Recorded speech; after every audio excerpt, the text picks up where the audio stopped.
So this little guy is known as Shantyshak.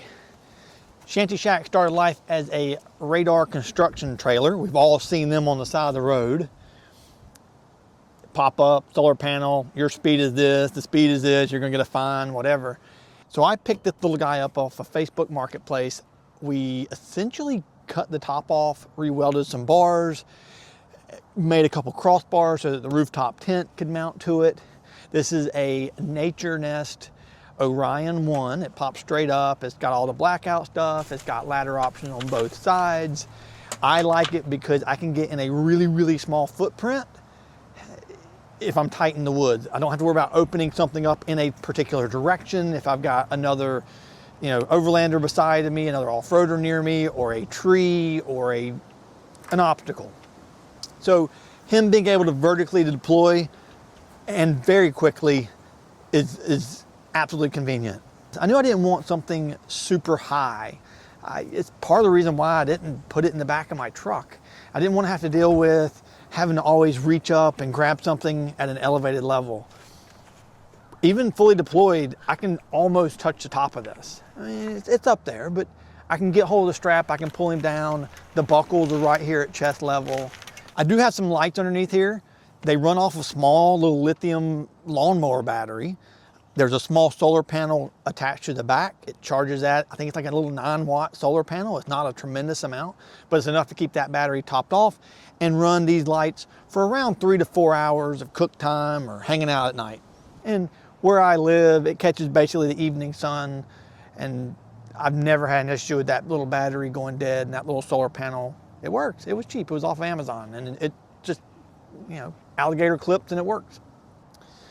So Shantyshak sits on leaf springs, which are not great. They get a little squeaky and noisy, and we're currently doing a revision on that to probably go to more of an independent suspension. It's got a 6-foot tongue with a lock and roll hitch on it. In the event that it ever gets in trouble, it will roll. It won't take me with it. It can articulate in basically every direction. I can actually back it up beyond 90. It'll sneak underneath the rear bumper of my truck. So it's become such a versatile little tool when going camping or overlanding or tight turnarounds. It doesn't weigh much. Like, I can undo this thing, throw it in a ditch. I know that sounds crazy. We've done it. Turn my truck around, throw it right back on the hitch, and we're out of there. And it takes literally minutes. It's not as fast as turning around without it, but I don't feel like I'm dragging some great big overland trailer through the wilderness and through the trails. This trailer had a few cool things on it that maybe you don't always need, like an axe, roto packs, things like that. I mean, we all say we need them, and we all say we want them, and they're really, really cool. And we've been in a situation where we were getting very low on fuel, and having the roto packs full of fuel was convenient. It's got a little bit more than that. So in this box is essentially 900 amp hours of power. And when I first started this, I didn't know how much power 900 amp hours was. Matter of fact, I was just gonna put a battery in there, and it was gonna be a little 300 amp hour Renogy, and I was looking at solar panels, and I was looking at charging from the truck, and all of that sounded really complicated. So I asked the guys at Swamp Fox Overland and Harrison from Dusk Till Dawn, I said, what if I just put so much power in there I can't run out? And they're like, well, you're gonna need a lot of batteries. So we put 300 amp hour Renogys in there. There's a 3,000 watt inverter by Renogy. There's a shunt that allows me to see what my usage and percentage of battery life left is. When we go to Overland South, which we'll be there in about a month, this little trailer is providing all the power for Shantytown. It's like its own little power grid. And we've got enough power, and I may kick a solar panel out just to keep things healthy, but it's got enough power to run for the entire event and not run out. And that's fantastic. So getting this little trailer down the trail is a pair of Milestar Patagonias. They're a 37-inch tire. They're covered by Wolfstorm fenders that were mounted, and we cut some plastic to act as an inner fender liner. I installed this little plastic trim as a mud flap. I had looked at rubber ones. I couldn't find any that I liked. Some of the rally armor stuff was just a little too small, you know, because it's not designed for this application. It's designed to be on a Subaru or whatever the case may be. And there's a third tire right here in the back, and that's essentially my spare. You know, Patagonias are a large 37. The Nitto Trail Grapplers are sort of a smaller 38. And I think that in between the two, if I ever have a situation on the trail, I can use that third either on the trailer or on my truck, because I don't have a spare underneath, and I don't want to leave one in the bed.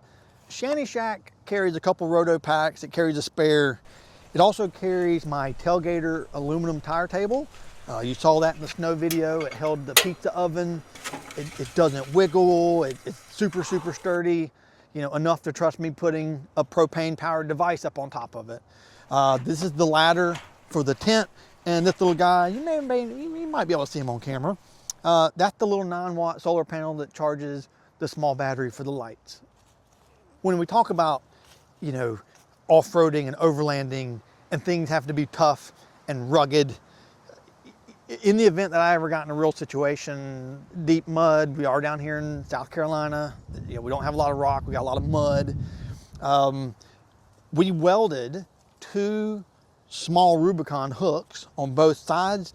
So in the event that, hey, someone can't get to me or I can't go forward, you know, we can hook to these and essentially pull me backwards. This is the remote for these lights, which is super convenient. From a safety aspect, or if I'm in the tent, I can take this with me, and in the middle of the night, if I hear something that I think maybe I need to alert, this allows me to kick these guys on super, super quick without having to reach out. There is a button inside of here that helps turn those on and off. I have a 10-pound propane tank. I primarily use this for the small Ignic fire can. That little fire can, it eats propane. Like it wants all of it. And then I have a smaller 5-pound tank, and that's what I typically use to cook with. Like I said, inside of here is 900 amp hours of power, a 3,000 watt inverter by Renogy. And getting that power out is essentially these, kick them up, they're an outdoor GFCI outlet. And there's 2 110 outlets in here. So you can plug in your heated blankets, you can plug in whatever you need to potentially run and or charge. Super convenient, super easy. They're located on each side. So no matter where I put my trailer in relation to someone else, if they need to get power or borrow power, or I need to charge something or kick it upstairs into my tent, I've got access to it basically immediately. Thank you for joining me on a quick tour of my truck and my little Shantyshak trailer. And I'll say this, there is no right overlanding vehicle, there's no right tent, there's no right camp kitchen. Just get out and do it. Just go experience. And as you do these things, you'll learn, hey, I need this thing, or I feel like this would make that trip more comfortable. I was in a snowstorm in the last video, and I was ultra comfortable. So I want to close on this. Thank you for watching. Thank you for liking and commenting. I am humbled by the amount of appreciation that I've gotten. This channel is just a couple months old. It's normally me behind the camera, basically on a drone. I'm typically flying birdie for other channels. So thank you. I appreciate that. Until next time, this is Drift North. I'm out of here. Have a wonderful day.